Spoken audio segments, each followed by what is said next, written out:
Good morning साथियों। इस video के माध्यम से आज कोर्ट स्टे के बारे में चर्चा करेंगे, कट ऑफ के बारे में करेंगे। 2013 की जो वैकेंसी थी जेआरए की, टीआरए की, उसमें किस प्रकार से व्यवधान आए थे और जो आपको नेक्स्ट रणनीति क्या अपनानी है उसके बारे में विस्तार से चर्चा करेंगे। साथियों, इस वीडियो को आप अच्छी तरह से देखें, बहुत ही महत्वपूर्ण वीडियो है, इसको स्किप नहीं करें। देखिए, फर्स्ट बात करते हैं कि आपके कोर्ट स्टे के बारे में फर्स्ट बात करेंगे, डिटेल से चर्चा करेंगे सभी बिंदुओं पर। फर्स्ट कोर्ट स्टे के बारे में चर्चा करते हैं। साथियों, आप सभी को पता है कि आपका कोर्ट स्टे लगा हुआ है। आप सभी को बेसब्री से इंतज़ार है कि फाइनल रिज़ल्ट जल्द से जल्द आए। लेकिन जो आपकी कल हियरिंग थी, वो हियरिंग नहीं हो पाई। अब वो हियरिंग कई रीज़न होते हैं, या तो जो वकील है अपोज़िशन वाले, गवर्नमेंट वाले, वो नहीं चाह रहे हैं कि सुनवाई अभी हो, या उनकी तैयारी नहीं है, जो भी कारण हो। हालाँकि सुनवाई नहीं हो पाई, तो आपको नेक्स्ट डेट इस संबंध में 5 दिसंबर को मिली है। अब नेक्स्ट 5 दिसंबर को देखते हैं क्या होता है। तो इस संबंध में कोर्ट स्टे के बारे में मैं आपको बात बताना चाहता हूँ कि सभी साथी, मैं आपकी पीड़ा समझ सकता हूँ। आप सभी अभी तनाव में हैं, डिप्रेशन में हैं, स्ट्रेस में हैं।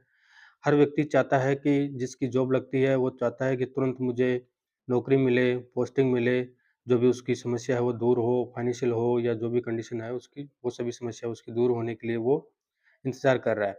लेकिन आपका इंतज़ार अभी कंप्लीट नहीं हो पा रहा है, क्योंकि अभी तक कोर्ट में जो आपका मामला चल रहा है वो पेंडिंग है, उसका अभी फाइनल रूप से डिस्पोज़ल नहीं हो पा रहा है। अब वो देखते हैं डिस्पोज़ल कब तक होगा, हालाँकि संभावना तो है। इसमें सिर्फ़ प्रेडिक्शन लगाया जा सकता है। कोर्ट के बारे में कोई भी व्यक्ति 100% ये नहीं कह सकता है कि ये आपका कोर्ट स्टे कब हटेगा, कब नहीं हटेगा। ये सिर्फ़ संभावनाएँ हैं, वो संभावनाएँ जहाँ तक सही भी निकलती है। तो इस संबंध में सभी साथी बिल्कुल भी निराश मत हो, आप निराश होने की आवश्यकता नहीं है, डिप्रेशन मत लो। ये आपके हाथ की बात नहीं है। ये ना तो आपके हाथ हाथ की बात है, ना और किसी भी व्यक्ति के हाथ की बात है, ये सिस्टम की बात है। ये जो सिस्टम चाहेगा, सरकारी सिस्टम है, सरकारी सिस्टम में ऐसा ही होता है। कोर्ट केसेज़ में मामला थोड़ा लंबा चलता है, हालाँकि इस संबंध में काफ़ी दिन हो गए, 8-9 महीने आपको इसको समस्या का सामना करते हुए हो चुके होंगे। जल्द ही जो भी स्थिति है, वो जल्द ही क्लियर हो जाएगी। तो सभी को किसी प्रकार से तनाव लेने की आवश्यकता नहीं है। मैं आपको मोटिवेट कर रहा हूँ कि आप इस बारे में अभी समस्या होती है, हर स्टूडेंट की होती है। अगर वो सुबह उठेगा, शाम को सोएगा, तो उसके बारे में एवरी टाइम यही विचार चलते हैं कि कब कोर्ट स्टे हटेगा, कब रिज़ल्ट आएगा, अपना सिलेक्शन होगा कि नहीं होगा। जिन सबसे ज़्यादा पीड़ा तो उन साथियों की है जिनके नंबर लगभग बराबर है, यानी नंबर उनका एक्स्ट्रा नहीं है, मीडियम नंबर रेंज में है। तो उनके लिए सबसे बड़ी समस्या ये हो रही है कि आगे तैयारी करें या इस वैकेंसी के भरोसे बैठे रहें। बहुत आपकी वर्तमान में बहुत ज़्यादा पीड़ा आपको महसूस हो रही होगी। तो इस संबंध में मैं आपको एक नेक्स्ट आपकी स्ट्रैटेजी रणनीति के बारे में बताऊँगा कि आपको क्या करना है और किस प्रकार से आपको आगामी भविष्य की तैयारी करनी है। तो कोर्ट स्टे की तो देखो अभी मामला चल रहा है, अभी 5 दिसंबर को देखते हैं क्या होता है, संभावना तो है। हालाँकि आपका हो जाना चाहिए, पर वो भविष्य की बात है, हो भी सकता है, नहीं भी हो, नेक्स्ट डेट भी मिल जाए, ये कौन कह सकता है? इसके बारे में सभी साथी नेगेटिव नहीं लें और अनावश्यक कमेंट भी नहीं करें, सर आप गलत बता रहे हो। देखो, कोर्ट का मामला कुछ भी हो सकता है, कुछ नहीं कहा जा सकता। उम्मीद सबको थी और इस संबंध में मैं भी, आप तो अभी क कोर्ट के बारे में सोच रहे हो, मुझे इस बारे में 10 साल हो गए कोर्ट के बारे में देखते-देखते। जब हमारी 2013 की वैकेंसी थी साथियों, उसके बारे में एक चर्चा कर लेता हूँ, आपको बताता हूँ, आपको मोटिवेट होने के लिए। ये हमारी वैकेंसी 2013 में, सितंबर 2013 में वैकेंसी आई थी। फिर उस भर्ती के कई बार फ़ॉर्म रीओपन हुए, 3 बार फ़ॉर्म रीओपन हुए। उसके पश्चात में 2 अगस्त 2015 को एग्ज़ाम कंडक्ट हुई। अब एग्ज़ाम कंडक्ट होने के पश्चात में हम भी आशान्वित हो चुके थे कि अपना पेपर अच्छा हुआ है, अपना सिलेक्शन हो जाएगा और आगामी पढ़ाई से अब व्यवधान, जो भी समस्या है वो छूट जाएगी। यानी निश्चिंत हो चुके थे कि अपना सिलेक्शन हो जाएगा। लेकिन पेपर लीक हो गया, पेपर लीक होने के चक्कर में एग्ज़ाम कोर्ट में चली गई। अब कोर्ट में लगभग-लगभग 3 जून 2016 को उसका फाइनल डिसीज़न आया। वेट कर रहे थे कि रिज़ल्ट आएगा, सिलेक्शन होगा, लेकिन बिल्कुल विपरीत हुआ। अभी कम से कम आपके एग्ज़ाम तो कैंसल नहीं हो रही है ना, हमारी एग्ज़ाम कैंसल हो चुकी थी। फिर उसके पश्चात में जब कोर्ट का डिसीज़न देखा और एग्ज़ाम कैंसल हुई तो बहुत निराशा हुई, बहुत डिप्रेशन में आए। फिर उसके पश्चात में एग्ज़ाम पुनः आयोजित हुई, अक्टूबर 2016 में पुनः एग्ज़ाम लगी। अब एग्ज़ाम लगने के पश्चात में भी हमारा हालाँकि रिज़ल्ट तो जल्दी आ गया था, 20-25 दिन में रिज़ल्ट आ गया था, 7 नवंबर 2016 को रिज़ल्ट आ गया था। लेकिन हमारे को भी पोस्टिंग का इंतज़ार था, अब वो पोस्टिंग हमारी किन्हीं कारणों से अटक गई। यानी उसमें कुछ आंसर की का विवाद था, ऐज का भी मामला था, एमए का मामला था, तो उस संबंध में जो वैकेंसी थी वो अटक गई, पोस्टिंग नहीं मिली हमारे को। फिर वो पोस्टिंग जैसे आज हम जैसे आप कोर्ट का तारीख का इंतज़ार करते हो, उस तरीके से हम भी इंतज़ार करते थे। आज सुनवाई होगी, खुश रहते थे, घरवाले पूछते थे क्या हो रहा है, क्या नहीं हो रहा है।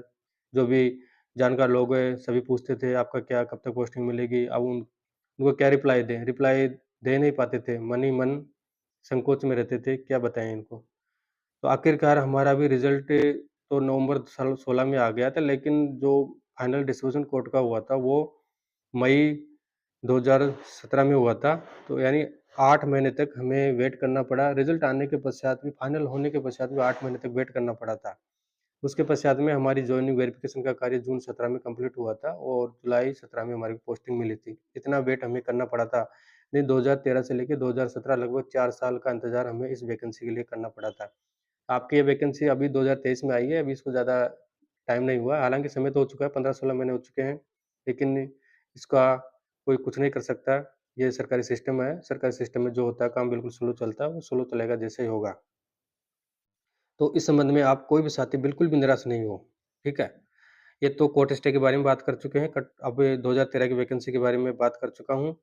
और अब कट ऑफ के बारे में चर्चा कर लेते हैं। देखिए, इस संबंध में साथियों मैंने एक सेपरेट वीडियो बना रखा है, हालाँकि आप उसको देख सकते हो। मैंने जब आपका रिज़ल्ट आया था, इनिशियल when प्रारंभिक रिज़ल्ट आया था 27 जून को, उससे 1 दिन पहले इनिशियल कट ऑफ बताई थी, लगभग वही कट ऑफ देखने को मिली थी।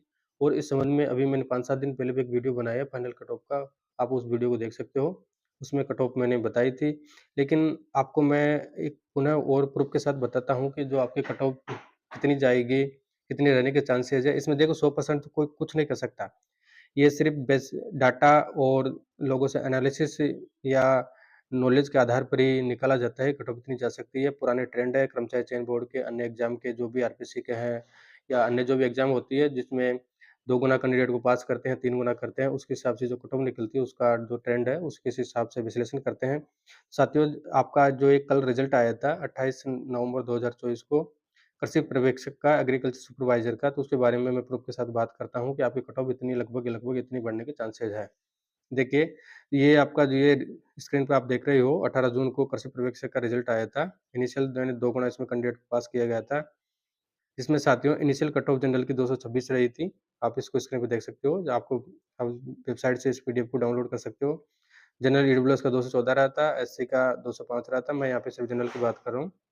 एसटी की 208 रही थी, ओबीसी की 222 थी, एमबीसी की 219 थी और शहरिया की 127 थी और जो विकलांग देख रहे हो आप दिव्यांगजन इनकी कट ऑफ इतनी थी। और नॉन टी ये तो ऊपर वाली नॉन टीएसपी की बात होगी, टीएसपी में 188 जनरल की गई थी, एससी की 169 गई थी, एसटी की 165 गई थी। देखिए साथियों, नॉन नॉन टीएसपी में प्रत्येक कैटेगरी होती है, लेकिन टीएसपी में सिर्फ जनरल, एससी, एसटी होता है और दिव्यांगजन होते हैं। ये कट ऑफ आपको देखने को मिली थी। अब इस कट ऑफ के माध्यम से ये आइडिया लगा सकते हैं कि जो आपका कल रिज़ल्ट आया था 28 नवंबर 2024 को कृषि एग्रीकल्चर सुपरवाइज़र का, उसमें फाइनल कट ऑफ कितनी गई थी, कितने नंबर जंप हुए थे, कितनी परसेंटेज बढ़ी थी, वो एक प्रूफ के साथ देखते हैं। देखिए,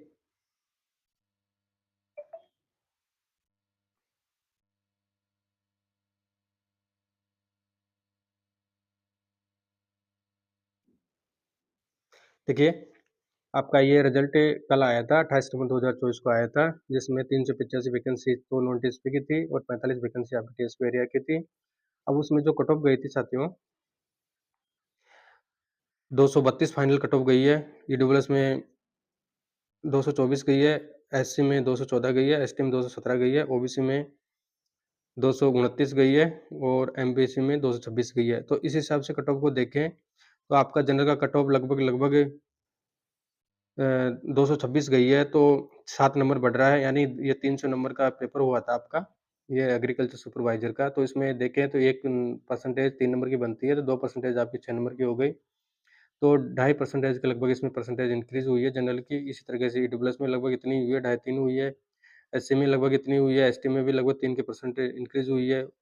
ओबीसी में तो और भी लगभग इतनी हुई है, एमबीसी में लगभग इतनी हुई है। तो इस संबंध में मोटा-मोटा ये आइडिया है कि आपकी परसेंटेज है, अब जैसे जूनियर अकाउंटेंट में 900 नंबर का पेपर होता है, तो 900 नंबर में से 1 परसेंटेज आपकी 9 नंबर की काउंट होती है। तो जिस कैंडिडेट के लगभग 25 से लेके 30 नंबर एक्स्ट्रा है, वो अपने आप को सुरक्षित माने, यानी उनका चांसेस लगभग पूरा है। अब हो सकता है ये कट ऑफ गलत भी निकल जाए, लेकिन संभावना तो यही है कि जैसा ट्रेंड है जैसे 2 गुना में कैंडिडेट को क्वालीफाई करते हैं, उसके पश्चात में मेन लिस्ट जारी करते हैं, तो मेन लिस्ट में जो आपका नंबर आएगा वो 3% आप मान के चल सकते हो। मीन 3% तो आपकी लगभग बढ़ जाएगी और इसी तरीके से आप प्रत्येक कैटेगरी का कैलकुलेशन कर सकते हो। यानी जिस कैंडिडेट के 25 से लेकर 30 नंबर आ रहे हैं, वो अपने आप को सुरक्षित मानें। यानी संभावना आपकी 101% है कि आपका सिलेक्शन हो जाएगा। इससे ज़्यादा कट ऑफ नहीं बढ़ेगी। अब इसमें सबसे बड़ी समस्या ये आ रही है, कई साथी ऐसे हैं जिनके नंबर एवरेज आ रहे हैं, जिनके किसी के 15 नंबर एक्स्ट्रा है, किसी के 20 है, किसी के 25 है, तो उन साथियों के लिए सबसे बड़ी पीड़ा उनके लिए है। जिनके अगर एक्स्ट्रा नंबर है, जिनके 30 से लेके 40 नंबर एक्स्ट्रा है, उनको तो किसी प्रकार की कोई समस्या नहीं है। उनको समस्या वर्तमान में यही है कि आपका कोर्ट स्टे नहीं हटा है और रिजल्ट फाइनल जारी नहीं हुआ है। जब तक रिजल्ट फाइनल जारी नहीं होता, तब तक कन्फ्यूजन बना ही रहता है कि सिलेक्शन होगा, नहीं होगा। बात भी स्वाभाविक है, चाहे आपके क्यों ना 50 नंबर एक्स्ट्रा हो, कन्फ्यूजन तो रहता है, पता नहीं कितनी कट ऑफ बढ़ जाए, कितना चला जाए, क्या इश्यू आ जाए। हालाँकि समस्या रहती है, मैं मानता हूँ इस बात को। पर जिनके नंबर एक्स्ट्रा है उनको तो किसी प्रकार से डिप्रेशन या स्ट्रेस लेने की आवश्यकता नहीं है। अब जिनके नंबर एवरेज है उनके लिए बड़ी समस्या है। अब आगे सिलेक्शन होगा कि नहीं होगा, इस वैकेंसी के भरोसे बैठे हैं, ये वैकेंसी कब तक पूरी होगी, कब तक इसके जो भी इश्यूज़ आ रहे हैं वो कब तक कंप्लीट होंगे। तो ये स कई सारे विचार आपके ज़हन में आते हैं और आप जब भी सुबह उठते हैं, शाम को सोते हैं, दिन में आप सोचते हैं तो एवरी टाइम आपके माइंड में यही विचार आता है junior accountant, junior accountant, junior accountant चलता रहता है। ये स्वाभाविक है, सभी के साथ में होता है, हमारे साथ में होता था और हालाँकि मैं अभी और भी प्रिपरेशन करता हूँ, तो मेरा भी कई वैकेंसी कोर्ट में अटकी हुई है, तो मैं भी उसका इंतज़ार कर रहा हूँ। 4 साल से इंतज़ार कर रहा हूँ, अभी तो आपका तो अभी 5-7 महीने हुए हैं। मुझे 4 साल इंतज़ार करते हुए हो गए, अभी तक कोर्ट का कोई डिस्पोज़ल नहीं हो पाया है, ठीक है? हालाँकि मेरी जॉब है, इस संबंध में मैं जॉब करता हूँ, तो हालाँकि मेरे पास इतना डिप्रेशन नहीं है, स्वाभाविक है कि जो फाइनेंशियल सिचुएशन है, वो मेरी जॉब करता हूँ, तो हालाँकि ठीक-ठाक है। तो इस संबंध में जो भी साथी है, जिनके एवरेज नंबर है, तो उनको मैं ये कहना चाहूँगा, या तो आप इस वैकेंसी का इंतज़ार ना करें, क्योंकि हो सकता है जब भी ये वैकेंसी का आप कह नहीं सकते कब तक इसका कंप्लीट कार्य होगा। जैसे कंप्लीट कार्य होता है, हो सकता है आपका सिलेक्शन हो भी जाए, नहीं भी हो, अब ये तो भविष्य की बात है। अब जिनका सिलेक्शन नहीं होता है, जो व्यक्ति इस भर्ती के इंतज़ार में बैठे हैं, तो उनके लिए बड़ी समस्या हो जाएगी कि सिलेक्शन नहीं हुआ, तो इसके चक्कर में 5-6 महीने भी बर्बाद कर दिए, आगे भी तैयारी नहीं की।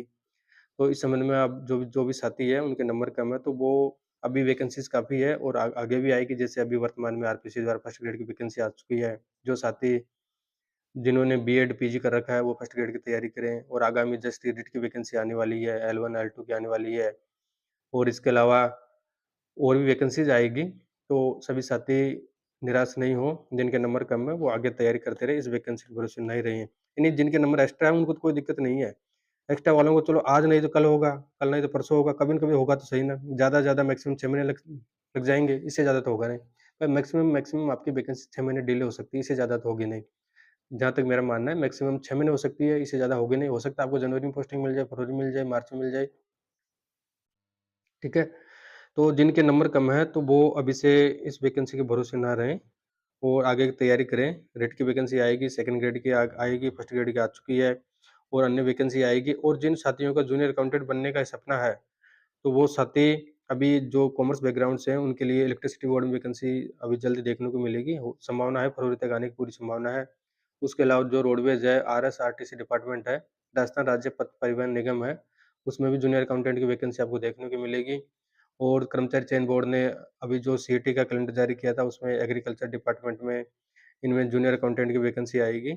तो कृषि विपणन बोर्ड में तो उनमें वैकेंसी आएगी, तो उसकी भी आप तैयारी जारी रख सकते हैं। हालाँकि वैकेंसी तो वो तो कम तो आएगी, इतनी तो नहीं आएगी, लेकिन जो व्यक्ति पढ़ता है, उसके लिए सीटें मायने नहीं रखती है। जो व्यक्ति चाहे तो एक सीट पे अपनी सीट को क्वालीफाई कर सकता है। आप में जज़्बा होना चाहिए सीट क्वालीफाई करने का। ठीक है, तो इस संबंध में मैंने बात कर चुका हूँ कि कोटा स्टे के बारे में बात कर चुके हैं, कट ऑफ के बारे में बात कर चुके हैं, 2013 की वैकेंसी की मैं बात बता चुका हूँ कि किस प्रकार से हमारे साथ में ये बीती थी, किस प्रकार से हम भी इस समस्या का सामना कर चुके हैं कि कोर्ट का मामला होता है तो कितनी समस्याएँ, कितना अवसाद होता है, कितना डिप्रेशन होता है, कितना स्ट्रेस स्ट्रेस होता है, लोगों के ताने सुनने होते हैं, लोग बार-बार पूछते हैं उस बारे में आपका क्या हुआ, क्या हुआ? उनको पता होता है फिर भी वो अनावश्यक रूप से पूछते हैं, तो ये विषय अलग चीज़ है। आप उनको पोलाइटली या विनम्र रूप से उनको रिप्लाई दीजिए। इन प्रोसेस में है, जल्दी हो जाएगा, ठीक है? और जो नेक्स्ट रणनीति है, आपकी नेक्स्ट स्ट्रैटेजी है, वो मैं आपको बता चुका हूँ आपको क्या करना है। तो आप सभी साथी स्ट्रेस नहीं लें, आगे तैयारी करें। ज़रूरी है कि इस वैकेंसी के भरोसे आपका भविष्य टिका हुआ है। वैकेंसियाँ काफ़ी होती है, सभी सरकार में सभी नौकरियाँ अच्छी होती हैं, कोई गलत नहीं होती है। अब जिनको लगता है मुझे जूनियर अकाउंटेंट बनना है, मुझे इसी सेवा में जाना है, तो वो इसका इंतज़ार करें, जल्दी आपका इंतज़ार पूरा हो जाएगा। कोर्ट का है और कोर्ट के बारे में एक चीज़ और बताना चाहता हूँ साथियों आपको, जो भी साथी एफर्ट करेगा, तभी आपका काम होगा। आप निरंतर रूप से जो भी एक्टिव साथी है, वे डीटीए से संपर्क बनाए रखें और कर्मचारी चयन बोर्ड के चेयरमैन से संपर्क बनाए रखें, सेक्रेटरी साहब से संपर्क बनाए रखें, सरकारी जो अ, अधिकारी है उनसे संपर्क बनाए रखें, उनके ऊपर दबाव बनाएँ, जो भी आपके पॉलिटिशियन है यानी जो भी आपके नेता है, उनसे आप प्रेशर बना के या जो भी मेमोरेंडम लिखवा के सरकार के पास उस सूचना को पहुँचाएँ, सीएम साहब के पास में। सरकार अगर इस चीज़ को पॉज़िटिव लेती है, ध्यान देती है, आपका कार्य जल्दी से जल्दी होने की संभावना है। अदरवाइज़ अगर सरकार को आप इस बारे में सचेत नहीं करेंगे, बताएँगे नहीं, तो आपकी बातों पे कोई ध्यान नहीं देगा, ये मामला ऐसे ही पेंडिंग चलता रहेगा। सभी साथी जो भी एक्टिव है, वो सोशल मीडिया के माध्यम से या कैसे भी जो भी आपकी सुविधा हो, उसके हिसाब से आप एकत्रित होके कर्मचारी चयन बोर्ड को ज्ञापन दें। जल्द जो भी आपका व्यवधान है, उस व्यवधान को दूर करने का प्रयास करें और जो आपकी नेक्स्ट हियरिंग होगी 5 दिसंबर को, उस संबंध में जो भी वकील है, वो प्रेज़ेंट रहें, एब्सेंट नहीं रहें और जो इनकी जो कानूनी प्रक्रिया पूरी करनी है, वो तुरंत रूप से पूरी करें, किसी प्रकार की उसमें पेंडिंग नहीं हो, ताकि आपकी सुनवाई में किसी प्रकार की बाधा नहीं आए। ठीक है साथियों? तो आपको किसी प्रकार की कोई क्वेरीज़ है, तो मुझे कमेंट करके बताएँ और जो भी नेक्स्ट कोई अपडेटेशन होगी, कोई भी रिपोर्ट होगी, कोई नई जानकारी आएगी तो मैं आपको तुरंत प्रोवाइड करवा दूँगा। ठीक है? धन्यवाद।